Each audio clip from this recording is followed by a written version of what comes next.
Good morning students. आज एक नया टॉपिक ले रहे हैं अपन टेरिडोफाइट प्लांट किंगडम के अंदर।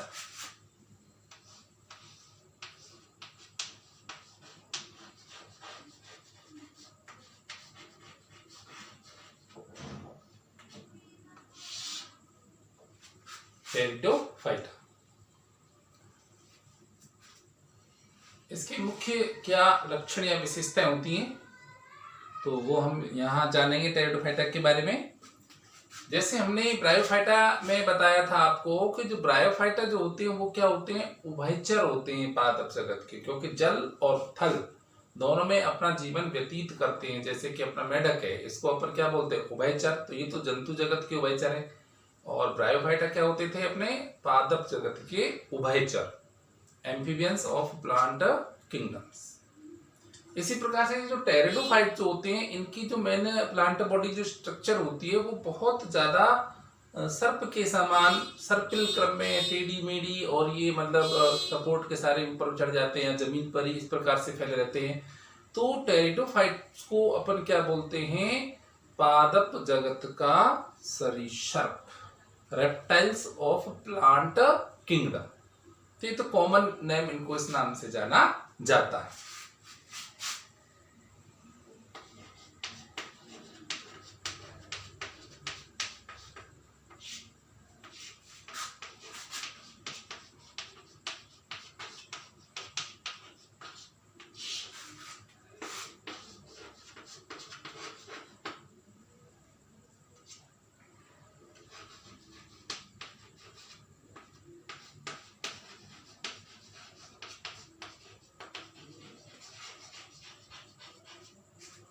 रेप्टाइल्स ऑफ प्लांट किंगडम, पादप जगत के इनको सरीसृप के नाम से जाना जाता है।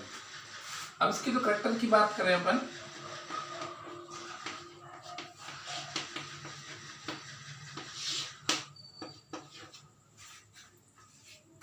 तो टेरिडोफाइट वे संवहनी पादप हैं। पहली बार इन पादपों में संवहन ऊतक का विकास हुआ। First time vascular tissues is develop in pteridophytes. पहली बार इनमें संवहन ऊतकों का विकास हुआ। और ये क्या है, पंख समान पत्तियों वाले पादप होते हैं। पंख समान, इनकी जो पत्तियां होती हैं वो पंख के समान होती हैं। Leaves are feather like in structure, they are vascular plant and seedless plant. तो पहला जो इसका जो कैरेक्टर है वो है सीडलेस,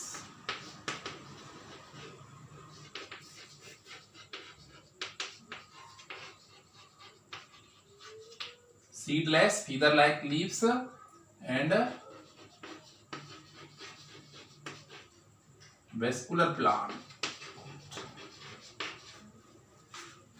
ये पहला कैरेक्टर हो गया, seedless, feather like leaves, vascular plant। ऐसे बीज रहित संवहनी पादप जिनकी पत्तियां पंखों के समान, पंख के समान होती है, ये इनका पहला कैरेक्टर है।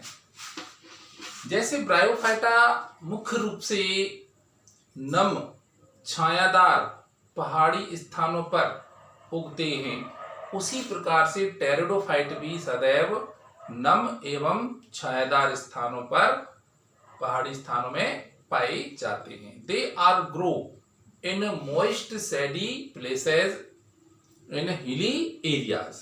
तो ये कॉमन कैरेक्टर है। जैसे ब्रायोफाइट जहां उगते हैं वहां पर ये भी आसानी से उग जाते, पहाड़ी स्थानों पर, नम और छायादार स्थानों पर ये भी पाए जाते। ठीक। थर्ड की अगर अपन बात करें तो अपन मुख्य रूप से ब्रायोफाइटा में केवल एक ऐसा एक ही वर्ग था, ब्रायोप्सिडा मॉस, जिसमें मुख्य जो पादप था जड़ तना पत्तियों में विभेदित होता था, लेकिन वास्तविक जड़ तना पत्ती नहीं होते थे। जड़ समान, तना समान और पत्तियों समान संरचनाएं पाई जाती थी। बट इन टेरिडोफाइट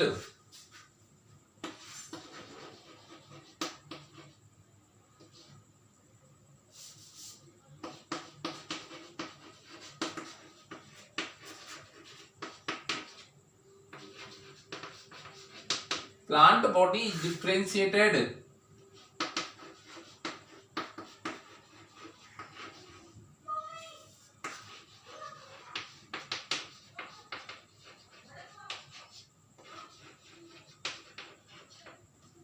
टेरिडोफाइटा में जो मुख्य पादप है वो वास्तव में जड़ तना पत्तियों में विभेदित रहता है, वास्तविक जड़ तना पत्तियों में पाई जाती है।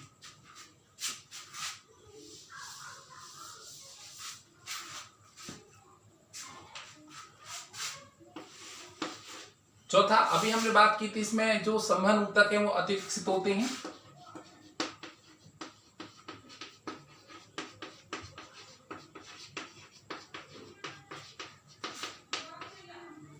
वेस्कुलर टिश्यूज इज डेवलप्ड, संवहन ऊतक विकसित होते हैं, परंतु क्या है,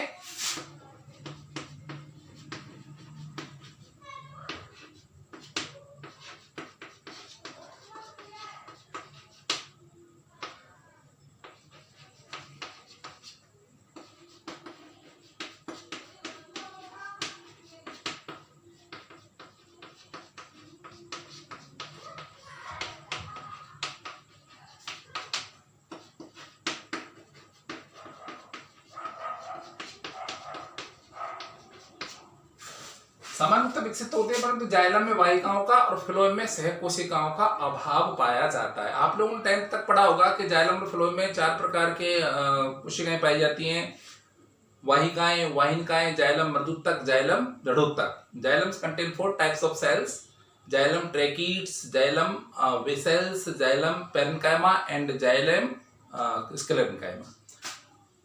और उसी प्रकार से फ्लोएम को भी 4 पार्ट में डिवाइड किया गया था। फ्लोएम में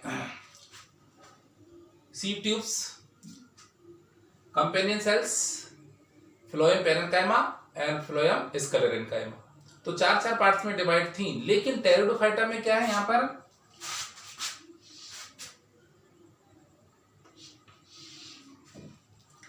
जाइलम में तो क्या नहीं होती है अपनी vessels,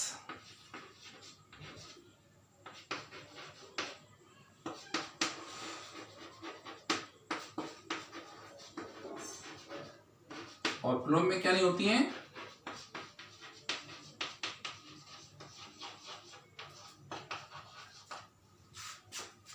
xylem vessels are absent and phloem companion cells are absent. तो ये इसमें एक एक जो है सेल्स वो इसमें नहीं पाई जाती, इसका अपन को बहुत ज्यादा ध्यान रखना होगा।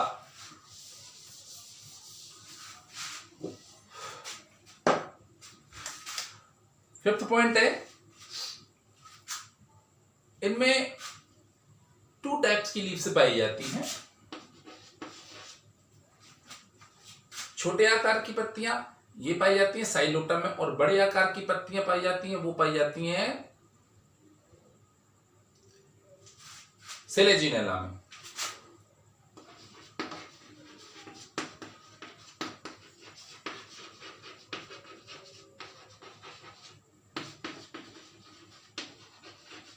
There are 2 types of leaves are present.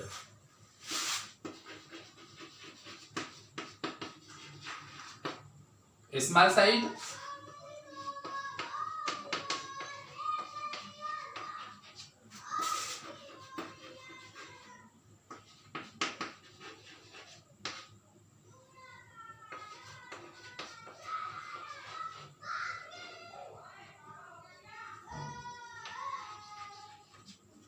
Psilotum और सेलेजिनेला ये इनके एग्जाम्पल हैं, वो भी क्लास में बताएंगे। तो इसमें क्या है, छोटे आकार की जो पत्तियां हैं वो तो पाई जाती है किसमें, साइलोटम में, और बड़े आकार की जो पत्तियां होती हैं large size leaves are found in Selaginella. तो 2 प्रकार की इसमें पत्तियां पाई जाती हैं, और पत्तियों पर ही क्या लगी रहती हैं, बीजाणु धानियां लगी रहती हैं। और बीजाणु धानियों में हम अच्छी तरह जानते हैं क्या होता है, बीजाणुओं का निर्माण होता है। बीजाणु मात्र कोशिकाओं में अर्धसूत्री विभाजन के पश्चात बीजाणुओं का निर्माण होता है। तो ये पत्तियों के शीर्ष भागों पे क्या होते हैं, बीजाणु धानियां लगी होती हैं। Sporangium are developed on the tip parts of या in the central part of the leaves, and sporangium develop या produce spores, and spores after germinate produce new gametophyte. तो स्पोर्स की बात अपन आगे अभी करने वाले हैं। तो ये स्पोर्स के बारे में बात हो गई। तो अब स्पोर्स की अगर बात करें तो और आगे चलें। टेरिडोफाइट में जो बीजाणु बनते हैं वो भी दो प्रकार के बीजाणु बनते हैं। दो प्रकार की क्या है? पत्तियां। और बीजाणु धानियां में भी क्या दो प्रकार के क्या बन रहे हैं? बीजाणु। कुछ पादपों में तो क्या होते हैं, सभी बीजाणु एक समान प्रकार के बनते हैं। तो जो अभी एग्जांपल आया था,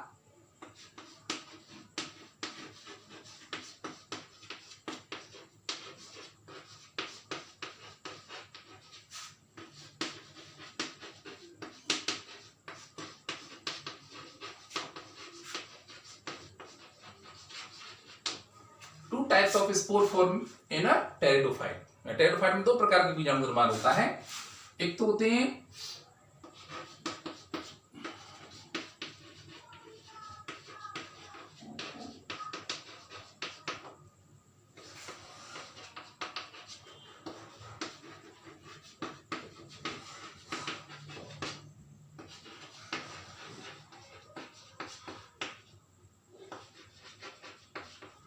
when all of the spores are similar in shape and size। जब सभी जो बीजाणु हैं समान आकार के और संरचना के होते हैं तब उसको क्या बोलते हैं? Homosporous.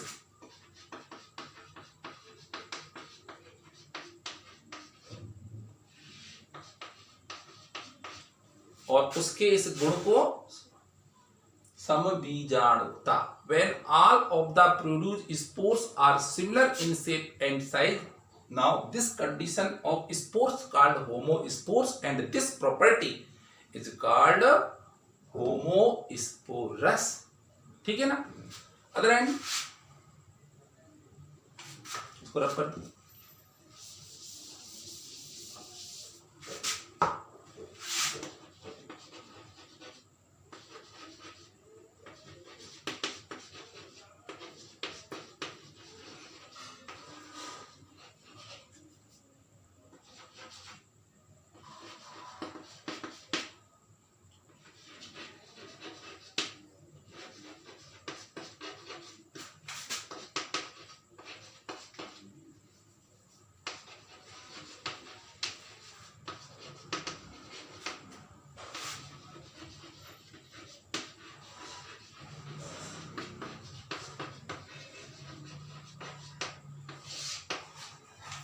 When all of the spores are of different types in shape and size called heterosporous। जब बीजाणु धानियों से दो प्रकार के बीजाणु उत्पन्न होते हैं तो उनकी जो शेप साइज होती है वो डिफर होती है। टू टाइप की होती है।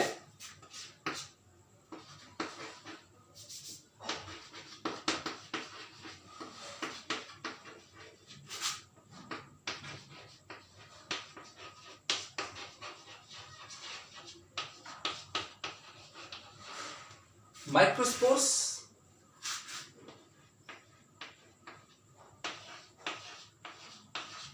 मेगास्पोर। छोटे आकार के होंगे तो उनको क्या बोलेंगे? लघु बीजाणु, यानी कि माइक्रोस्पोर्स। और आकार में यदि वो बड़े होंगे तो क्या बोलेंगे? मैक्रो या मेगास्पोर्स। बड़े आकार के बीजाणु, बृहत बीजाणु। तो अगर दो प्रकार के बीजाणु मिलेंगे तो क्या बोलेंगे? Heterospores and this property called heterosporous. जब दो अलग अलग शेप साइज के आकार के बीजाणु पाए जाएंगे तो उस स्थिति को बोलते हैं विषम बीजाणु और इस गुण को विषम बीजाणुता।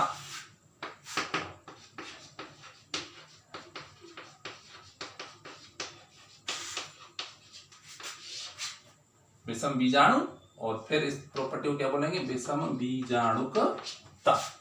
तो दो प्रकार के इसमें बीजाणु हो गए, दो प्रकार की इसमें पत्तियां हो गई। अब बात करते हैं इसमें मुख्य जो पादप की।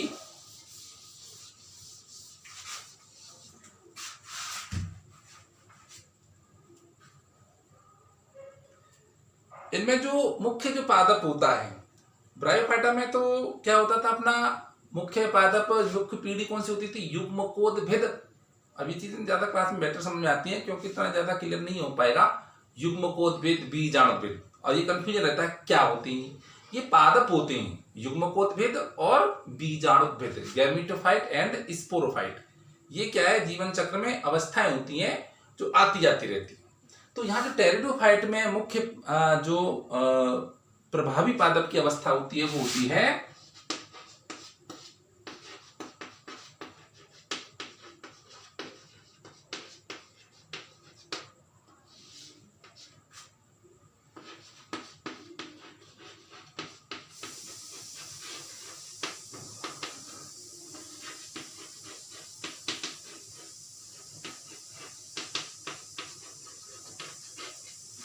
Sporophyte is dominant phase in pteridophyte. Pteridophyta में जो प्रभावी जो अवस्था होती है वो कौन सी होती है? बीजाणुत भेद होती है। और ये कैसी होती है?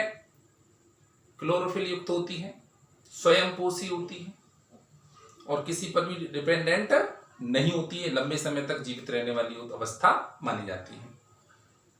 Long lived phase have chlorophyll, autotrophic, photosynthetic and free living long time called dominant phase।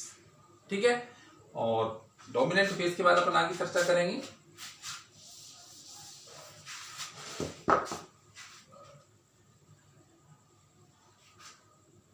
Pteridophyte में जो गैमेटोफाइट जो होता है उसका जो आकार होता है वो भिन्न भिन्न होता है।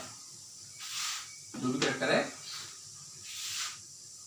the shape of gametophyte is differ in different classes in pteridophyte। Pteridophyte जो पादप है इसमें भिन्न भिन्न वर्गों में जो युग्मकोद्भिद प्रावस्था यानी जो थैलस यानी कि प्रोथैलस जो होती है उसका आकार सभी वर्गों में अलग अलग प्रकार का होता है। ऐसा नहीं है कि सभी वर्गों में जो दूसरी अवस्था है इसकी युग्मकोद्भिद समान थैलस होंगे, ऐसा नहीं है। हर क्लास में थैलस की संरचना अलग अलग प्रकार से होती है। Structure and shape of the prothallus it means gametophyte is differ in different classes of pteridophytes. Next आता है इसमें, अब जैसे लाइक एज बात कर रहे हैं उसकी गैमेटोफाइट की,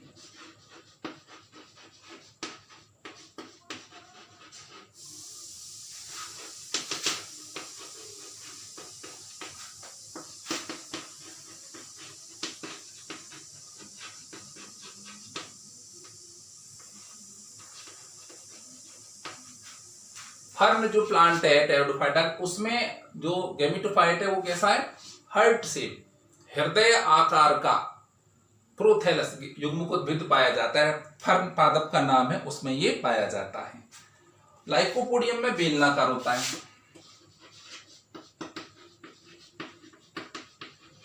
सिलिंड्रिकल शेप,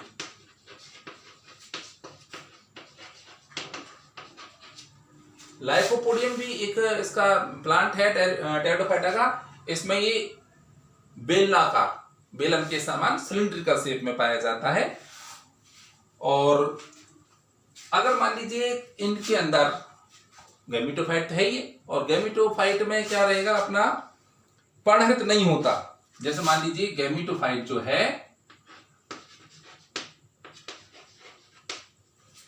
क्लोरोफिल एब्सेंट हो जाए, sometime, always नहीं तो sometime chlorophyll absent in gametophyte and that time gametophyte is dependent on other plants। जब क्लोरोफिल है ही नहीं है इसके पास तो ये फोटोसिंथेटिक तो हो ही नहीं सकता, और जब फोटोसिंथेटिक नहीं है तो ये भी नहीं है कि स्पोरोफाइट पे डिपेंड होगा।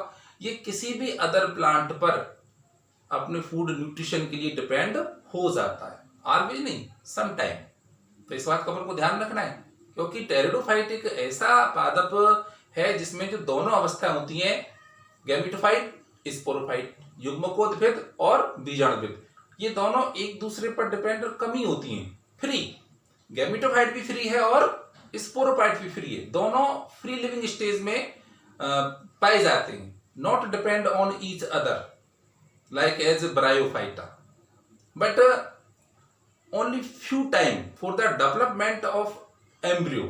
एम्ब्रियो का जब डेवलपमेंट होता है तो उस समय जो इसका स्पोरोफाइट जो है वो डिपेंड रहता है गैमेटोफाइट पर। अब इनके जो संबीजाणु पौधों में जो थैलस हैं वो कैसे होते हैं इसके बारे में और जानेंगे। ये अपना करेक्टर नंबर है 10।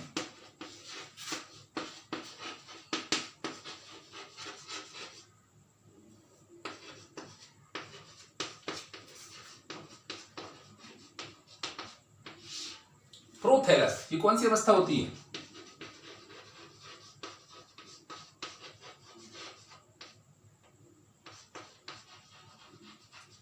ये गैमेटोफाइट फेज को अपन इसको प्रोथैलस बोलते हैं। युग्मकोद्भिद प्रावस्था को प्रोथैलस बोल रही हैं। अब ये प्रोथैलस है, ये द्विलिंगाश्रयी होते हैं समबीजाणु पौधों में। तो प्रोथैलस इसको हटा दो।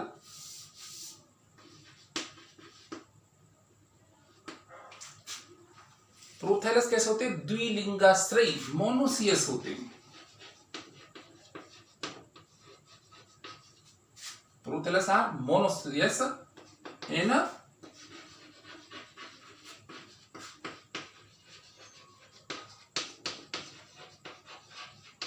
Homosporous plant. जो सेम शेप एंड साइज के स्पोर प्रोड्यूस कर रहे हैं, उनका जो थैलस होता है वो कैसा होता है? मोनोसियस। तो मोनोसियस का मतलब क्या हुआ? When male and female organs produce on same thalli, जब नर तथा मादा जन्नांग एक ही थैलस पर प्रोड्यूस होते हैं, एक ही थैलस पर, तो उस अवस्था को अपन क्या बोलते हैं? मोनोसियस।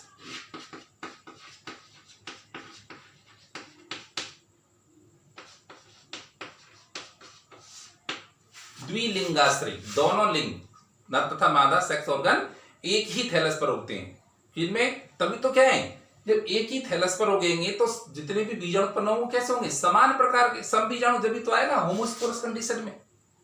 अब होमोस्पोरस कंडीशन कौन सी होती है? अपने बता रहा था आपको, साइलोटम। तो ये तो कौन सी कंडीशन हो गई? मोनोसियस। और एक कंडीशन होती है डायोसियस। तो जो डायोसियस जो कंडीशन होती है उसमें क्या होगा?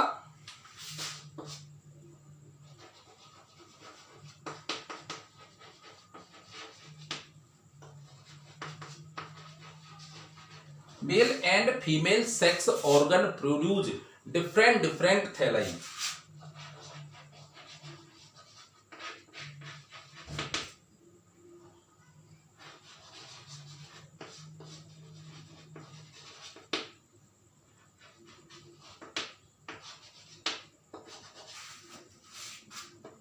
डिफरेंट थैलाई, इस थैलाई पर तो मेल सेक्स ऑर्गन, उस थैलाई पर फीमेल, यानी डिफरेंट थैलस पर क्या होंगे? Mail and female sex organ develop होंगे। किन टेरिडोफाइट में? द टेरिडोफाइट्स विच प्रोड्यूस हेटेरोस्पोर्स, उन टेरिडोफाइटों में जिनमें भिन्न भिन्न प्रकार के बीजाणु उत्पन्न होते हैं, विषम बीजाणु उत्पन्न करते हैं। तो विषम क्यों है? क्योंकि फीमेल अलग है और मेल अलग है। तो मेल क्या करेगा? माइक्रोस्पोर प्रोड्यूस करेगा और फीमेल क्या करेगी? मैक्रोस्पोर प्रोड्यूस करेगी। तो ये अलग अलग अवस्थाएं भी पाई जाती हैं, क्योंकि सम बीजाणु और विषम बीजाणु दो अवस्थाएं। तो सम बीजाणु में तो एक ही थैलस पर नर मादा, और विषम बीजाणु में अलग अलग थैलस पर नर तथा मादा अंगों का विकास होता है। अब लास्ट में इसकी बात करें अपन,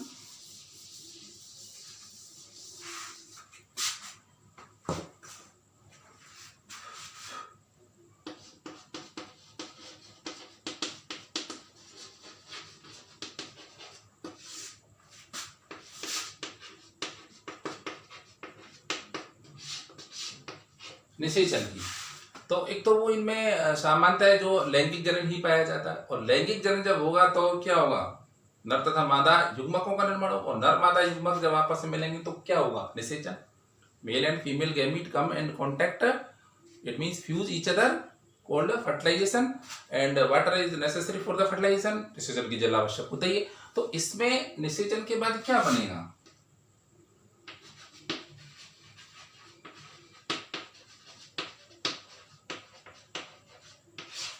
निषेचन के बाद युग्मनज का विकास होगा, जाइगोट का फॉर्मेशन होगा। अब जाइगोट का जब इसमें फॉर्मेशन हो जाएगा तो ये क्या है? जब तक इससे एम्ब्रियो डेवलप होगा, ये किसमें बन रहा है? अपन फर्टिलाइजेशन हो गया, तो जब तक एम्ब्रियो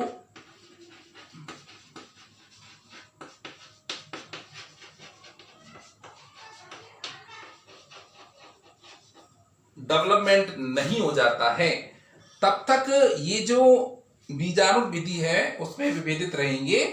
तो ये युग्मकोद् विधि से ही जुड़ा रहेगा। अब ये स्पोरोफाइट जो है यानी ये एम्ब्रियो डेवलप होने तक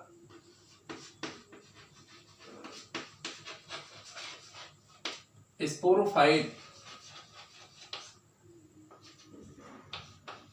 अटैच्ड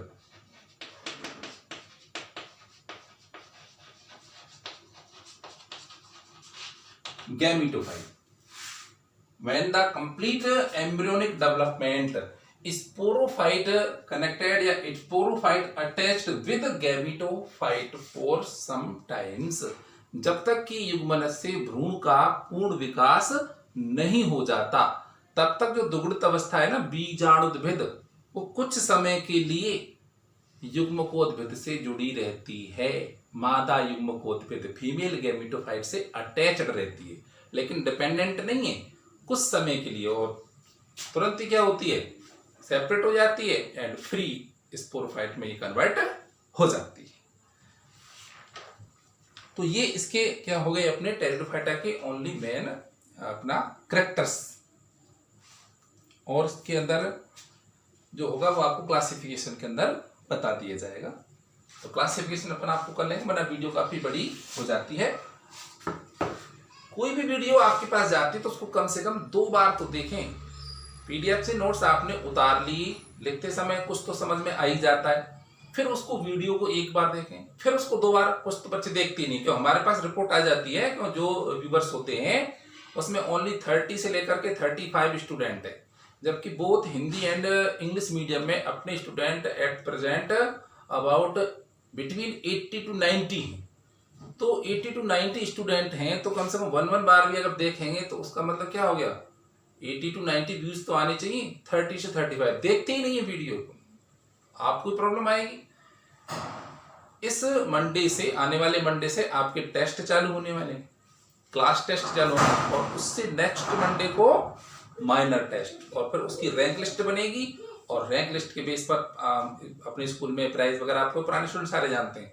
तो इसको ये जो यूनिट चल रही है, अभी स्टार्ट ही तो की है मैंने, पहली यूनिट चल रही है, तो सेकंड चैप्टर से आप पढ़ें, क्योंकि फर्स्ट चैप्टर कुछ नए बच्चों का रह जाएगा। तो इनको चैप्टरों को आप अभी से लर्न करने लग जाएं। मंडे को ही टेस्ट होगा सेकंड एंड थर्ड चैप्टर का, और अगर माइनर होगा इन्हीं चैप्टरों का, फिर पहले तो क्लास टेस्ट होगा, फिर माइनर टेस्ट लिया जाएगा। तो तैयारी करते रहें, याद करते रहें, डेली होमवर्क सेंड करें। जिस दिन भी होमवर्क तुम्हारा नहीं आएगा, मैं यहाँ से प्रेजेंट आपकी स्कूल में ट्रांसफर कर देता हूँ। स्कूल हम लोग जाते हैं, वहीं अब बता दिया जाएगा। तो ये रिपोर्ट तैयार हो रही आपकी, और घर घर जाने लग गए हम लोग सारे। आपके लेक्चर जो है घर पर आपके कांटेक्ट करने आते हैं, आपका होमवर्क चेक करेंगे पेरेंट्स के सामने कि बच्चा होमवर्क कर रहा है या नहीं कर रहा है। जो बच्चा जितना ज़्यादा अपना होमवर्क करके टीचर को सेंड कर रहा है, रिप्लाई कर रहा है, वीडियो देख रहा है, पढ़ रहा है, तो उसके गारंटेड बहुत अच्छे मार्क्स आते हैं अपने स्कूल में, और बहुत अच्छी रैंक लेकर के ही वो हमारे स्कूल से निकलता है। तो इस बात का वैसे ध्यान रखें।